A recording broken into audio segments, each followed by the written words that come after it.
ये love story अभिषेक नाम के एक लड़के की है, जो अपने घर जाने के लिए मुंबई रेलवे स्टेशन पे अपने ट्रेन आने का इंतजार कर रहा था। तो चलिए जानते हैं कि अभिषेक की प्रेम कहानी की शुरुआत कैसे हुई। ये कहानी शुरू होती है अभिषेक से। वह अपनी बहन की शादी में जाने के लिए मुंबई रेलवे प्लेटफॉर्म पर अपने ट्रेन आने का इंतजार कर रहा था कि तभी एक लड़की उसके पास आकर पूछती है, ये मुंबई से हावड़ा जाने वाली ट्रेन कितने बजे तक आएगी? वह लड़की फिर वहीं प्लेटफॉर्म पे ही बैठ जाती है और ट्रेन के आने का इंतजार करने लगती है। थोड़ी देर बाद रात 8 बज जाते हैं लेकिन ट्रेन नहीं आती। अभिषेक काउंटर पे जाके पूछता है कि ट्रेन अभी तक क्यों नहीं आई? तो काउंटर वाले अभिषेक को बताते हैं कि घना कोहरा होने के कारण ट्रेन थोड़ा देर से पहुंची। अब अभिषेक उस लड़की के पास जाता है और कहता है कि घना कोहरा होने के कारण ट्रेन थोड़ा देर से आएगी। वैसे आपको जाना कहाँ है? लड़की, मुझे बर्दवान जाना है। अभिषेक, मैं भी कोलकाता जा रहा हूँ अपनी बहन की शादी में। दोनों कोई ट्रेन आने का इंतजार करने लगे। दिसंबर का महीना था और ठंड काफी अधिक थी।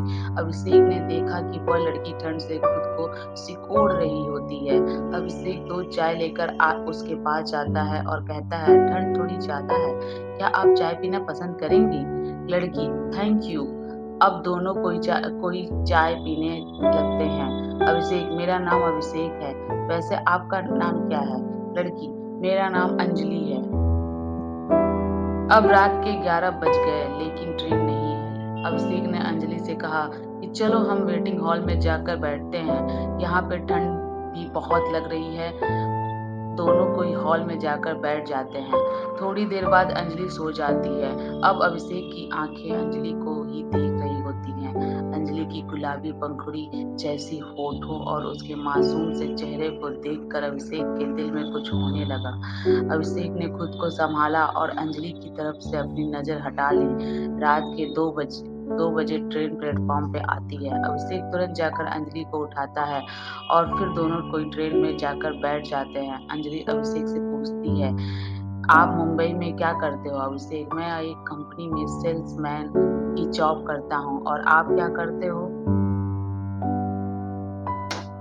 अंजलि, मैं अभी मुंबई से होटल मैनेजमेंट की पढ़ाई कर रही हूँ। दोनों एक दूसरे से बातें करने लगे और बातों ही बातों में अंजलि ने अभिषेक से पूछा कि क्या आपकी शादी हो गई है? अभिषेक मुस्कुराते हुए कहता है, नहीं, अभी तक तो नहीं हुई। अंजलि, आपकी कोई गर्लफ्रेंड? अभिषेक, नहीं, मेरी कोई गर्लफ्रेंड भी नहीं है। वैसे कोई लड़की मुझे मिली ही नहीं। अंजलि, वैसे कैसी लड़की चाहिए आपको? जरा हमें भी बताइए। अभिषेक, बिल्कुल आपकी जैसी। अंजलि, मेरी जैसी ही क्यों? अभिषेक, आप बहुत ही प्यारी और मासूम हो और आपकी ये प्यारी-प्यारी बातें मुझे अच्छी लगती हैं। अंजलि, अच्छा जी, ये बात है। तो चलिए हम आपके लिए कोई मासूम ही लड़की ढूँढती हूँ। आप अपना फ़ोन नंबर हमें दे दो ताकि लड़की मिलने के बाद कॉन्टैक्ट हो सके। अभिषेक तुरंत अपना फ़ोन नंबर अंजलि को देता है। थोड़ी देर बाद अंजलि सो जाती है लेकिन अभिषेक को नींद नहीं आती। वह सिर्फ़ अंजलि को ही देखता रहता है। ऐसा लगता है मानो अभिषेक के दिल में अंजलि के लिए प्यार का फूल खिल रहा हो। अभिषेक उस पल को अपनी आँखों में कैद कर रहा था। वह सोच रहा था कि क्या पता फिर कभी अंजलि से मुलाकात होगी या नहीं। अब सुबह हो गई थी, ट्रेन वर्धमान पहुँचने वाली थी। अंजलि अभिषेक से कहती है, मेरी मंजिल आ गई, अब मैं चलती हूँ। अभिषेक को थोड़ा उदास हो जाता है। उसे ऐसा लगता है कि कोई अपना उसे छोड़कर जा रहा है। ट्रेन वर्धमान स्टेशन पे रुकती है और अंजलि मुस्कुराते हुए अभिषेक को अलविदा कहती है।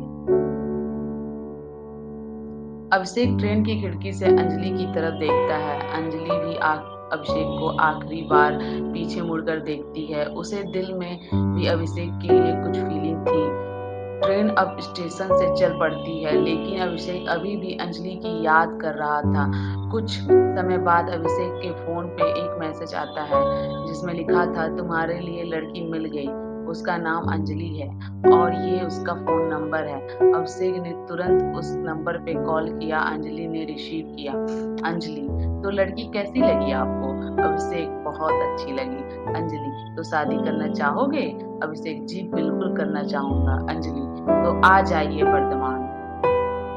अब मानो अभिषेक की खुशी का ठिकाना नहीं रहा। उसे उसकी सपनों की रानी जो मिल गई थी। अभिषेक घर पहुँचते तक अंजलि से ही बात करता रहा। Like, share and subscribe.